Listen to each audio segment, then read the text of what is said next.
సూర్యాపేట జిల్లా తుంగతుర్తి ఎమ్మెల్యే మందుల సామేలు జనగామ జిల్లా బయ్యన్నవాగు రిజర్వాయర్ నుండి సాగునీటిని విడుదల చేశారు. పంట పొలాలకు చివరి ఎకరా వరకు సాగునీటి అందించడమే ప్రభుత్వ ధ్యేయమని ఎమ్మెల్యే సామేలు తెలియజేశారు. కేటీఆర్ నోరు అదుపులో పెట్టుకుని జాగ్రత్తగా మాట్లాడాలని హెచ్చరించారు.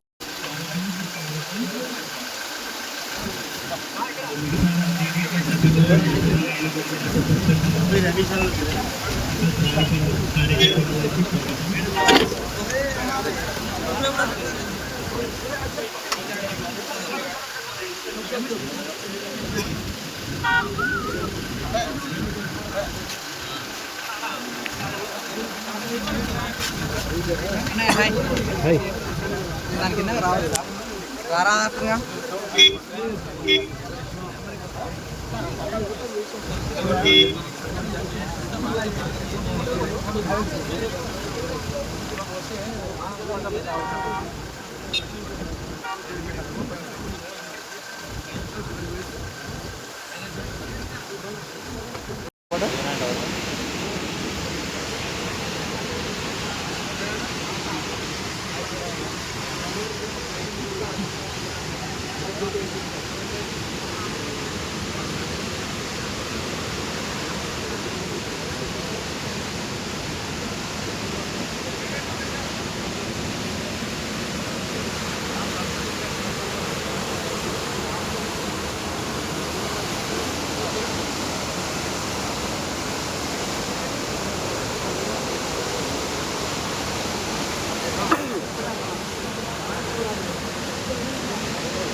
కరెంట్ బాబు దూరంగా పెట్టి కరెంట్ పోలీసులు పెట్టాలి.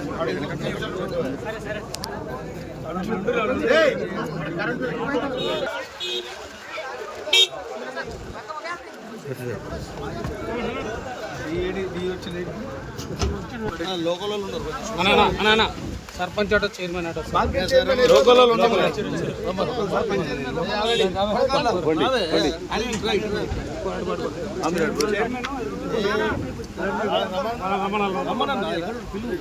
కొడగల మార్కెట్ చైర్మన్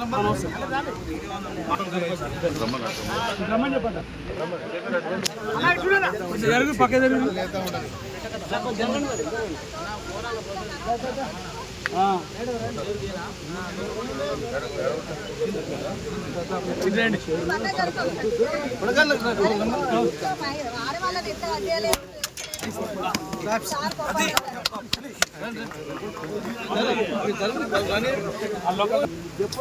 చెప్పాలి.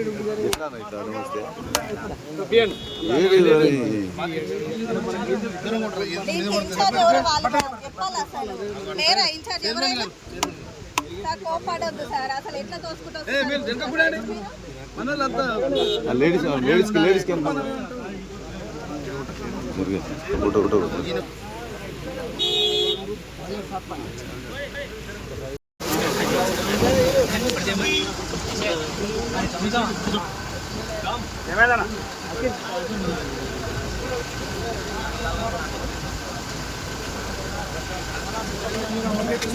నువ్వంటే నీకంటే ఎక్కువ మీ నాన్న మీద కొంచెం గౌరవం ఉంది.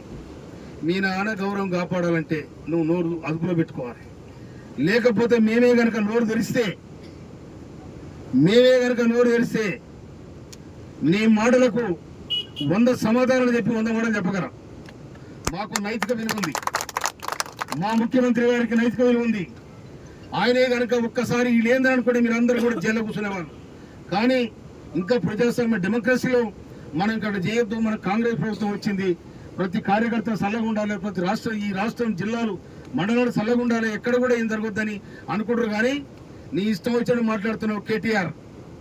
ఇది నేను కనుక నోరిపితే నీ బతుకులేంది, నీ ఉద్యమం ఏంది, నీ ఉద్యమ చరిత్ర ఏంది, ఇవాళ నీ చెల్లి చరిత్ర, నీ బావ చరిత్ర ఏంది, అందరు కూడా బట్టబారు అయితే ఖబర్దారని చెప్తున్నా నేను. ఎందుకంటే నీ శ్రీరామచంద్రుడు చిన్న చిన్న గుళ్ళు కట్టుకొని ఇది జనాన్ని మభ్య పెట్టాలంటే తెలంగాణ మీ ఆర్డర్ జల్లవని కూడా మనం చెప్తున్నాను నేను. తెలంగాణ విప్లవోద్యానికి నాంది పెరిగిన గడలి ఇనవా భారతదేశమే ఈ తెలంగాణ సాయుధరహితంగా పోరాట నేపథ్యాన్ని తీసుకొని భారతదేశంలో పోరాటాలు జరిగిన ప్రపంచంలో పోరాటాలు జరిగిన సందర్భాలు ఉన్నాయి. అందుకోసమని ఇవాళ కూడా వెనువెల్ల ఏది ఇలా ట్రంప్ చేస్తున్న అరాచకం కూడా కమ్యూనిస్ట్ దేశాల మీద చేస్తా ఉన్నాడు. అందుకోసం మనం అందరం కూడా ఇవాళ బీజేపీ చేస్తున్న అరాచక పాలనను ఖండించాల్సిన అవసరం ఉంది. ఇవాళ కేటీఆర్ కానీ వాళ్ళ వంశం కానీ మాట్లాడే చిల్లర మాటలకు మనం ఎక్కడెక్కడ దాన్ని ఖండించాల్సిన బాధ్యత కూడా మనం ఉందని చెప్పి నిజంగా ఇవాళ మొన్న 4 తారీఖు నాడు ఈ గారు చెప్పిన 4 తారీఖు నాడు మెడవ ఇప్పటికే కానీ మీ బతుకులేందో కూడా రేవంత్ రెడ్డి గారు తెలివని కావు. అందుకోసమని ముఖ్యమంత్రి రేవంత్ రెడ్డి గారిని కానీ రాష్ట్ర ప్రభుత్వాన్ని కానీ నువ్వు తూలనాడి ఇష్టం వచ్చినట్టు మాట్లాడితే మాత్రం నేను ఒక తెలంగాణ ఉద్యమకారుడుగా, కాంగ్రెస్ ఎమ్మెల్యేగా, తుంగతుర్తి పోరుబిడ్డగా నీకు నేను హెచ్చరిక చేస్తా ఉన్నా. ఈ హెచ్చరికను కాదనుకుంటే అడుగడుగుని నీ ఎంటబడి నీకు ఒక్కడికి 100 మాటలని కూడా నేను ప్రజలని నేను పలసన చేస్తా, ఖబర్దారని కూడా చెప్తున్నాను నేను. అందుకోసమనే ఇది నేను ఫస్ట్ ఇంతకుముందు ఎప్పుడు కూడా ప్రత్యేకంగా నీకోసం మాట్లాడలే, నేను ఇలా మాట్లాడాల్సిన సందర్భం ఉంది. అందుకోసమనే ఇలా కాంగ్రెస్ పార్టీని కానీ రేవంత్ రెడ్డి ముఖ్యమంత్రిని కానీ అవును కష్టపడే వాళ్ళు ఎంతోమంది వచ్చింది, కష్టపడి వస్తారు. కానీ నీలాగా ఆగమాగమై రాలే. అక్కడెక్కడ అమెరికాలో ఉంటే ఆగమాగమై నీతో కొంత బ్రోకర్ జరిగి అరే ఇక్కడ ఆగమైతే రా తీసుకొచ్చా నువ్వు ఇంతా అది చేసినావు. నువ్వు ఫస్ట్ వరదాన కూడా వచ్చిన మీటింగ్ పెట్టినాడు, వరదాన కూడా స్టేజ్ దిగినాక సాగరణ ఉపన్యాసం ఎట్లుందని అడిగిన బాబుతున్నాడు. వినవా సాగరణ ఉపన్యాసం ఎట్లుంది బాబును మాట్లాడిన అంటే బాగానే మాట్లాడే పిల్లగాని చెప్పిన నేను ఆయననే. అందుకోసమనే నువ్వు పిచ్చి పిచ్చి మాటలు మాట్లాడి పిచ్చి తిట్ల పడద్దని కూడా నేను ఈ సందర్భంగా నేను హెచ్చరిస్తాను. అందుకోసమనే ఇవాళ రేవంత్ రెడ్డి గారి ప్రభుత్వం ప్రజాక్షేమ